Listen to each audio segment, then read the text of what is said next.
Hello, it's Ricardo and welcome back to Elite Dangerous. In case you are wondering what this is, you will know by now that it is the Type 8 Freighter by Lakon, the newest ship in the game, as of August 2024.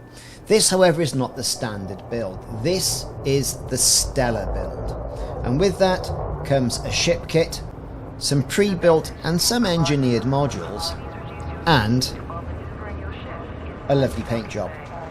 The Hauler red stripe paint job, which looks a little bit racing and NASCAR-ish.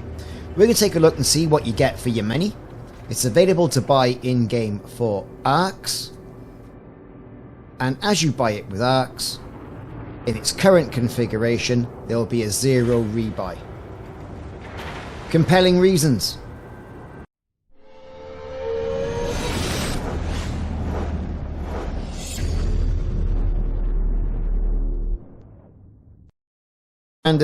This is the Type 8. I've done quite a few videos on it, but not explained what you get for the added money that you spend in return for ARX, in return for buying this in-game.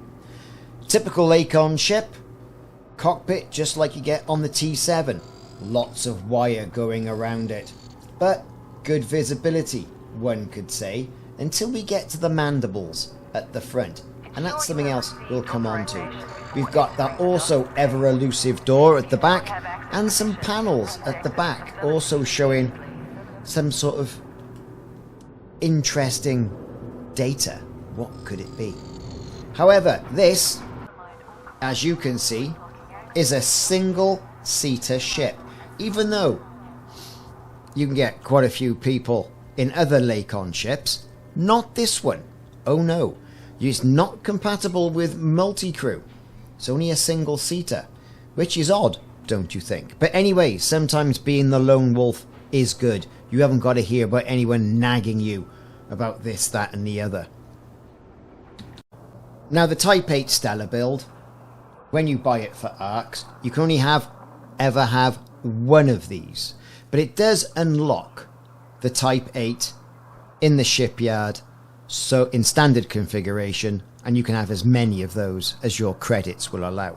But only one Type 8 transporter in Stellar configuration you can have when you purchase with your ARX. If you sell it, then you can redeploy it at any space station that you want, should you want to.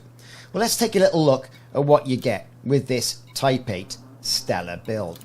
So I've already got it sorted out. We're all here. We're in outfitting.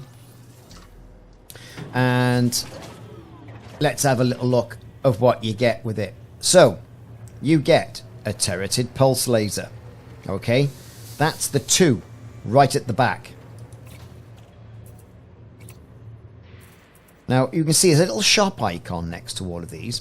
You can't currently store these modules, right? These mean they're bought with the ship and therefore accrue no rebuy.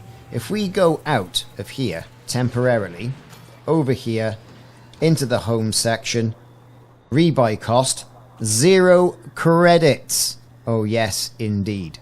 So as soon as you start changing things, even if you start modifying things, you're going to start incurring a little bit of a cost. Now, doesn't apply to ship kits, doesn't apply to putting a different color on it, just purely modules and engineering. So just like what we had with the Python Mark II. So pulse lasers, multi-cannons, okay, I mean, let's face it, this is what you get. What you would do with it is up to you, whether you keep the pulse lasers there. You know, you see you're not really up on the power. You got just under 2 megawatts left. In the utility mounts, you get a heatsink launcher. Get rid of all that nasty heat. A shield booster to help keep you safe. Another shield booster to help keep you safe. And a point defense turret for all those naughty limpets and naughty missiles. Core internals. Right. Lightweight alloys, 1C. Power plant, 5A. Begging to be engineered, that is. Thrusters, begging to be engineered yet again. Right. Make this a fast old ship. Dirty drives. You get a Class A frameshift drive, Achilles frameshift drive with Super Cruise overcharge on it. Fantastic. 3D life support, nice and light. power distributor, oof, there you go, there it is, and sensors, a 3D sensor, and a huge 32 capacity fuel tank to help you get around the bubble. Now, optional internals. All the cargo racks, 7E, that is huge. 6E, 6E, 6E. Look at all that storage you get there, right? 128, 64, 64, 64. Then they say, oh yeah, you know, have a shield generator, keep you a bit safe as well. Have a fuel scoop, because, you know, you're going to need to scoop up some fuel if you're out and about. And then, oh, we'll give you a 4E down here. Oh, and a 2E as well. Oh, and an advanced docking computer. Now, that's got to go straight away, and you've got to have a surface scanner. Let's face it. Or do you? I mean, it's up to you. But if you're doing missions, you might need a surface scanner. And the good old planetary approach suite. Well, you know, vehicle bays. There you go. What can you do? So what else can you do with this? Well, if we look over here, and we say we'll go to the 4E one. If we replace that module, let's have a little look down here. What can we put in it? People have been asking me, wow, can you put a fighter bay in it? No, you cannot. It is no fighter bay can be stuck in this ship. You can put SRV bay in it all day long, but no fighter bay. Okay? Not at the moment. Not in this build. But there you go. As soon as you rip something out of here and put another module, say a surface scanner, then it's like 15% of the cost of the scanner goes onto your rebuy. So there you go. As it stands, you've got a minimum jump range of 23.75, a current jump range of 38.46, and look at this, a huge whopping, without any engineering, 40.56 light years. Well, that's all well and good, isn't it? You can make a few changes here and there. You know, perhaps you don't want a shield. You want to run fast and loose. That's completely up to you. So, that's what you get module-wise. Into the liveries section. The haulage red single stripe is what you get. As standard. Looks quite nice in red, don't you think? As opposed to the stock configuration colour of JCB, which you have the there it is in its yellowness. Right? You decide, that one or that one. I mean, you haven't got to use the standard paint job. It's up to you. But set yourself apart if you do. Anyway, going on to the ship kits. Aero wings, aero tail, aero bumper. Of which you get 2 to choose from. Right? You can have nice big honking big ones that attach to that kind of battery cover on the side of the ship. You know what I'm talking about. There it is. And then when the ship moves up and down, these move up and down as well. Right? So we've got these little ones, or you can have the stock one. Those are the wings.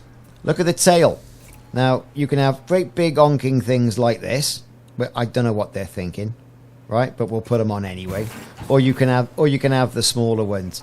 Nice, you know, nimble little things. Look. Just look at the size of them. Anyway, right, moving back.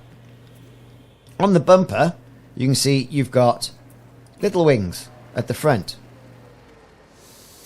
Okay? There you go. There they are. Come out from the cockpit. And these ones don't. Up to you what you want to do. Do you want your view even more restricted than what it already is? Because this one kind of does. And you'll see what I mean now when we get back up onto the hangar.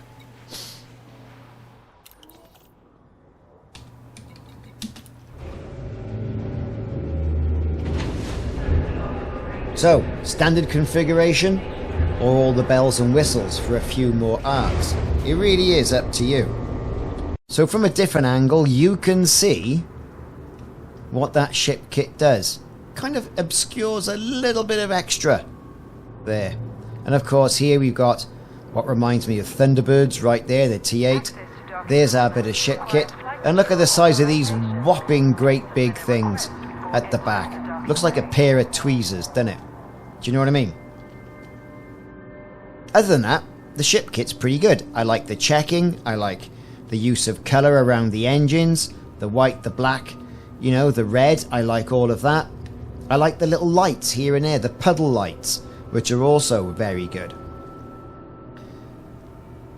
I might not use this. All depends. I like the white around the cockpit. That's a good little nice touch and feature. And the details on the landing gear. In short, I like this ship. I really do like it. You know, so far, I like the Python Mark II. I like this. This is good.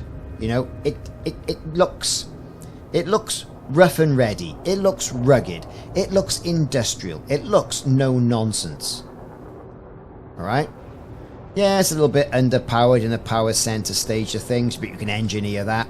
And yeah, it's got only one class 2 and the rest are class 1 hard points. But the builds people are going to pull out of this are going to surprise everyone. I mean, I can see with class 1 Guardian weapons, it's going to be a great Titan bomber with the class 2 with torpedoes in the back. If you can get by the power consumption and the heat. And that's a build I think people are going to do quite quickly. And you'll see this in Maelstroms. As a miner, more than functional. As a jumper, it certainly is. I got videos out there. You'll see it around 59 light years. Tricked up. But as a functional explorer, you'll see it more close to like 52, 53. As a racer, the maximum speed you can get out of this is something like 540 whatevers per second. That's with dirty drives and drag drives as well. Will you buy the Stellar build for all the added bonuses and the low rebuy? Or will you go for the standard version of the Type 8 Explorer? It's really up to you. They're the same shit. Just if you've got the modules knocking about and you're not worried about rebuy, save yourself a little bit of money. If you just want it there, thanks very much, and have the prestige of the paint job and what have you, if you could call it that, then this is the ship for you. It's a pretty good ship for Elite Dangerous. When I say pretty good, it's damn right astounding, and Frontier should be applauded for their efforts. Let me know what you think of the Type 8 Transporter, the Freighter, the Blockade Runner. It is whatever you want to do with it, really. I've been Ricardo. Thanks very much for watching. I'll see you soon.